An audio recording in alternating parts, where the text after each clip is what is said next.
Ser podcast.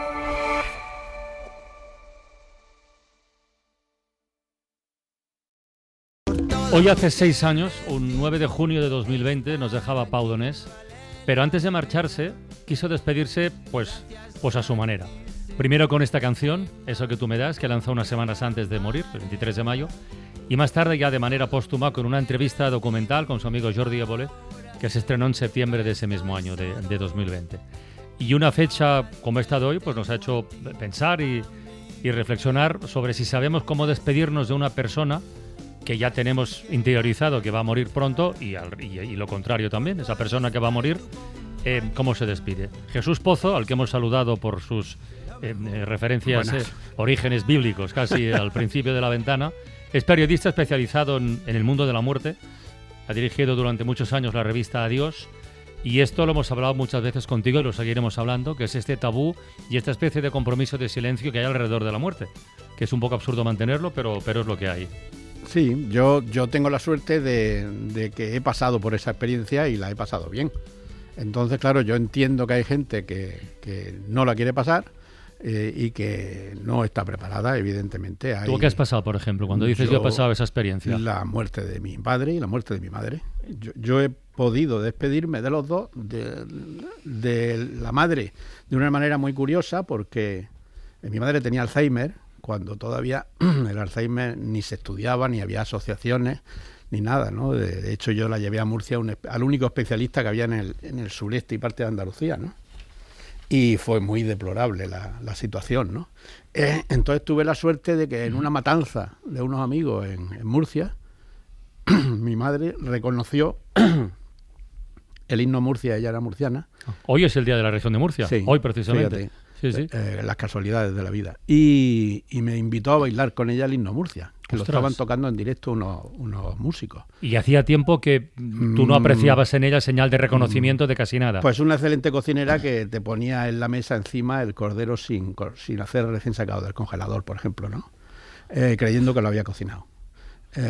Entonces aquel día de ese baile, pues yo lo llevo en mi corazón eternamente, ¿no? Porque luego murió en un accidente de tráfico, que además, porque mi padre tuvo un ataque al corazón y cayeron por un barranco. Ostras. A mí me llamó la Guardia Civil y me dijo que había muerto mi padre, y yo cuando llegué al anatómico forense de Lorca, me encontré a mi madre muerta, ¿no?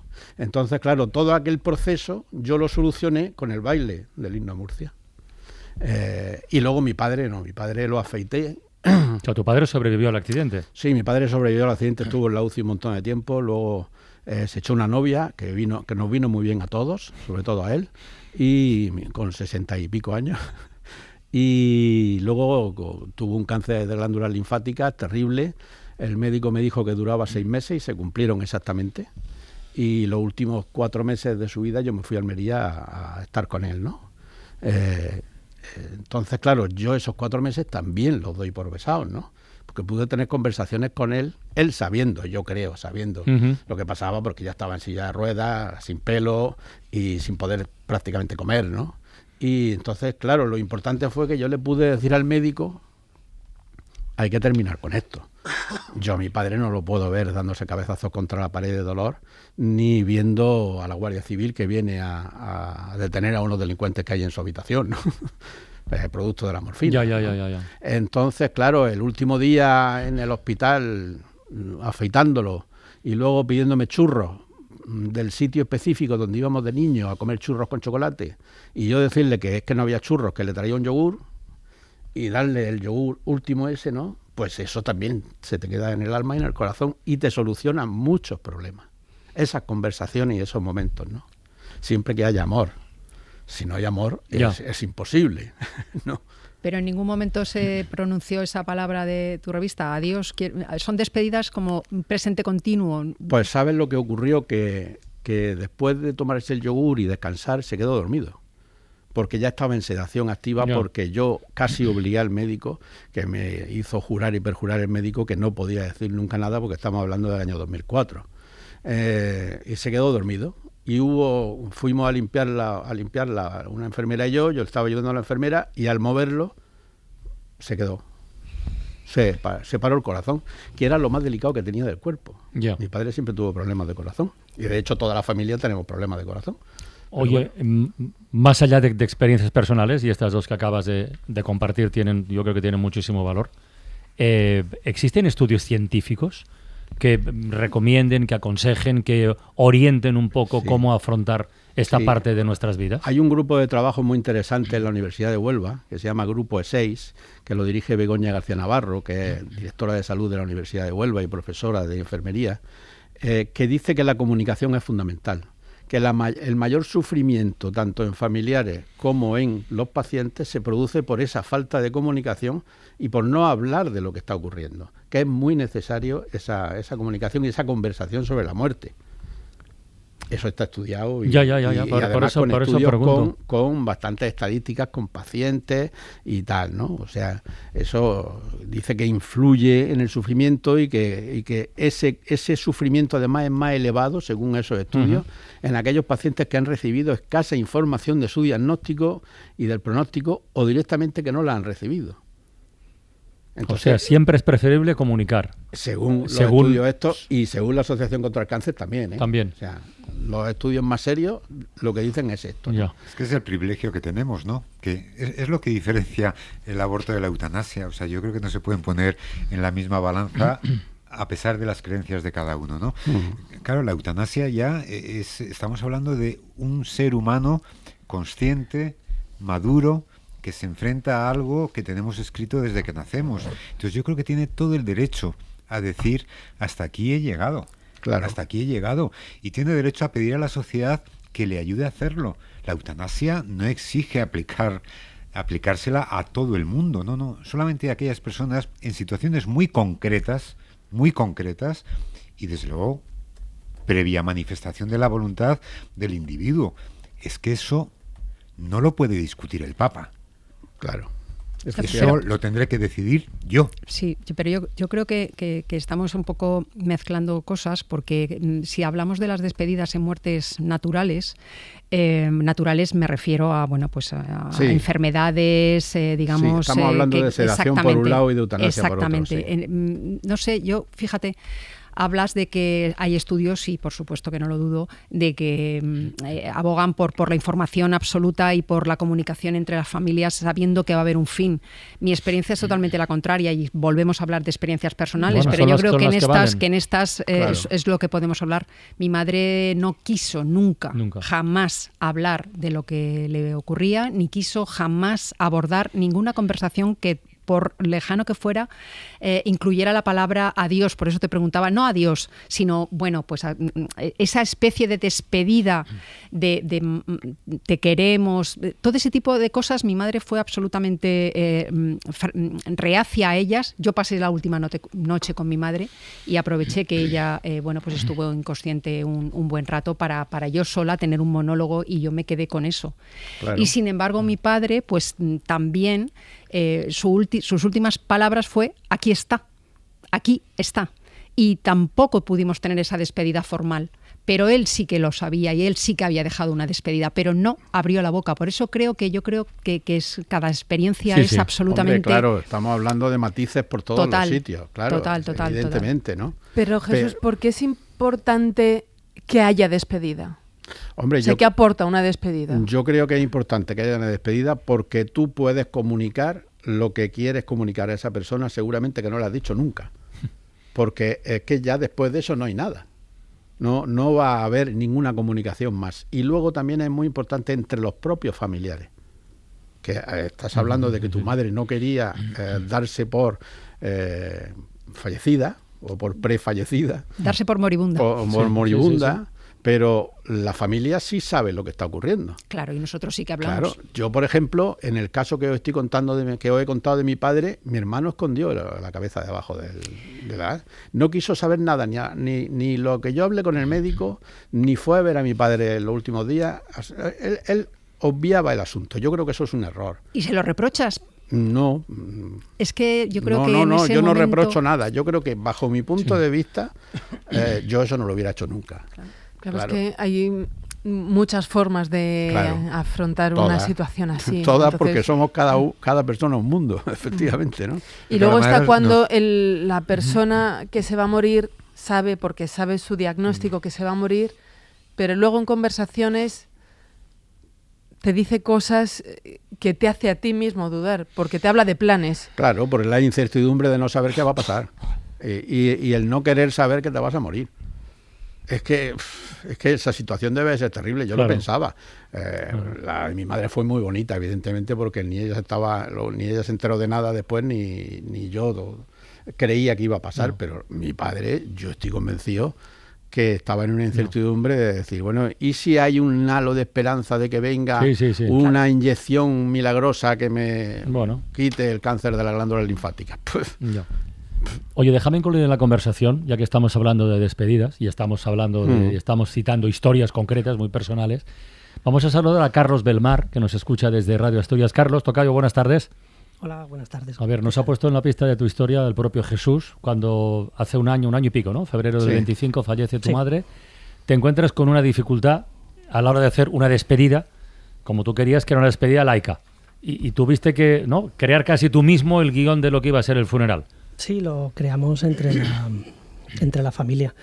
Mi madre pidió eutanasia, y entonces te encuentras con la situación de que tienes fecha y hora.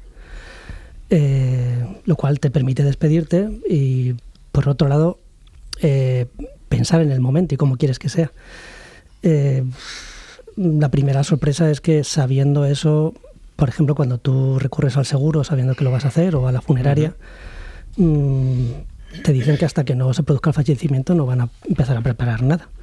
Y una vez que lo haces, yendo a un tanatorio supuestamente laico, a mí me extrañó mucho la extrañeza que ellos mostraban porque quisiéramos hacer algo diferente.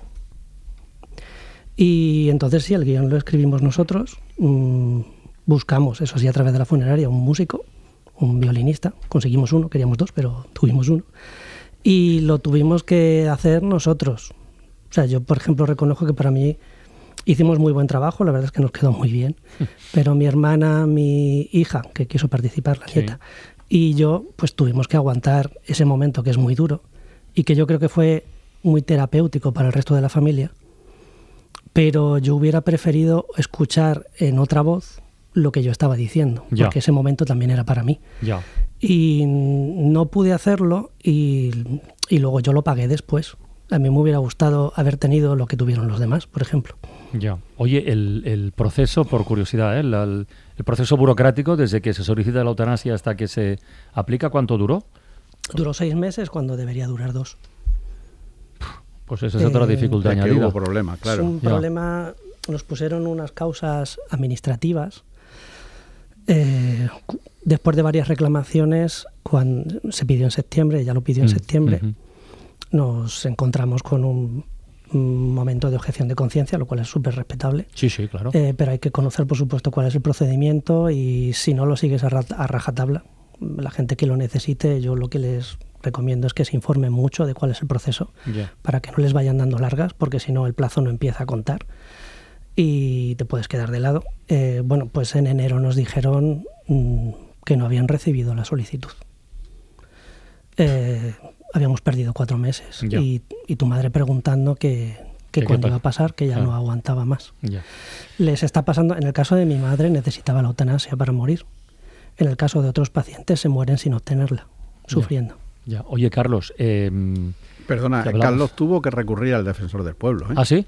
Sí, de una manera final cuando ya conseguimos... El caso de mi madre era un caso, digamos, muy de libro, porque mi madre era enferma renal, estaba en diálisis, perdió el riñón, volvió a diálisis.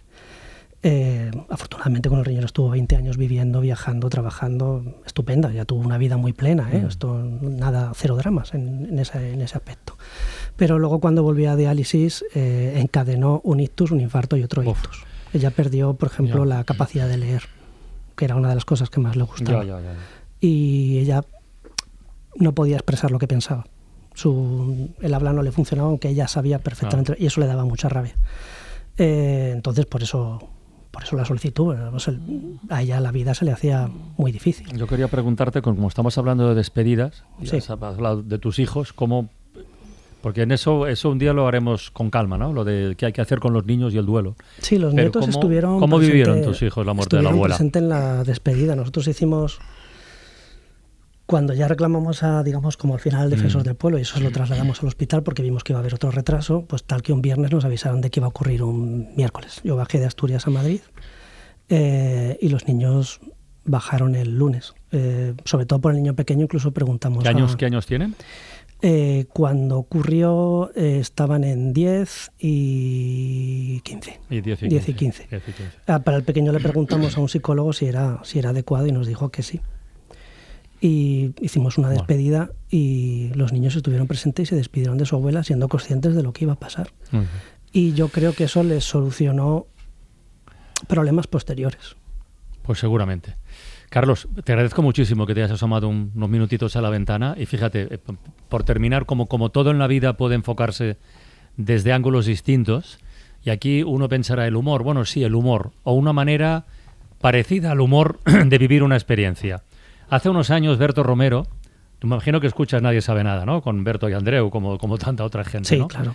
Pues hace unos años explicó en Nadie sabe nada cómo le había contado a sus hijos la muerte de su abuela, tiene 3, y cómo uno de ellos, así de principio, no acabó de entenderlo del todo. Cuando murió mi madre, teníamos que explicarle a los niños que había muerto la abuela. Yo encontré una manera que me funcionó, que es decir, mira, igual que cuando nacisteis no estabais y ahora estáis, pues ella estaba y ahora no está. Yo noté que 2 lo habían entendido. Bueno, el pequeño no reaccionó mucho y pensé malo, porque yo creo que no lo ha pillado. En verano fuimos al pueblo de donde vivía mi madre, entonces estuvimos allí en verano. Cuando acaba el verano y decimos nos vamos a ir, el pequeño dice, a ver, me dice, yo no me quiero ir sin ver a la abuela. Y entonces le volvemos a explicar, no, es que no está, dice, no está, pero ¿dónde está? El cuerpo de la abuela pues ya no funciona, digamos, y está en un sitio que es el cementerio. Ahí se llevan los cuerpos cuando no...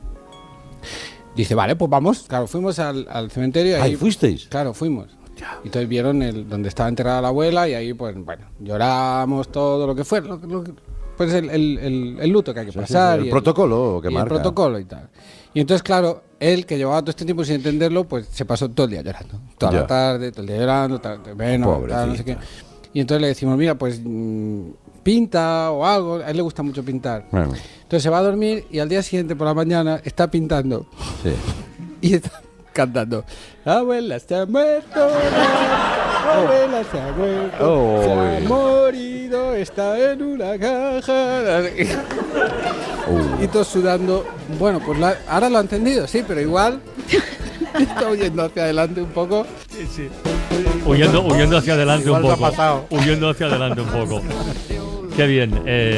Jesús, gracias un día más, amigo. No, hombre, a vosotros por querer hablar de esto. Seguiremos con esto, ¿eh? Sí.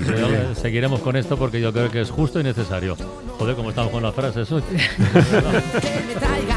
Para no perderte ningún episodio, síguenos en la aplicación o la web de la SER, Podium Podcast o tu plataforma de audio favorita.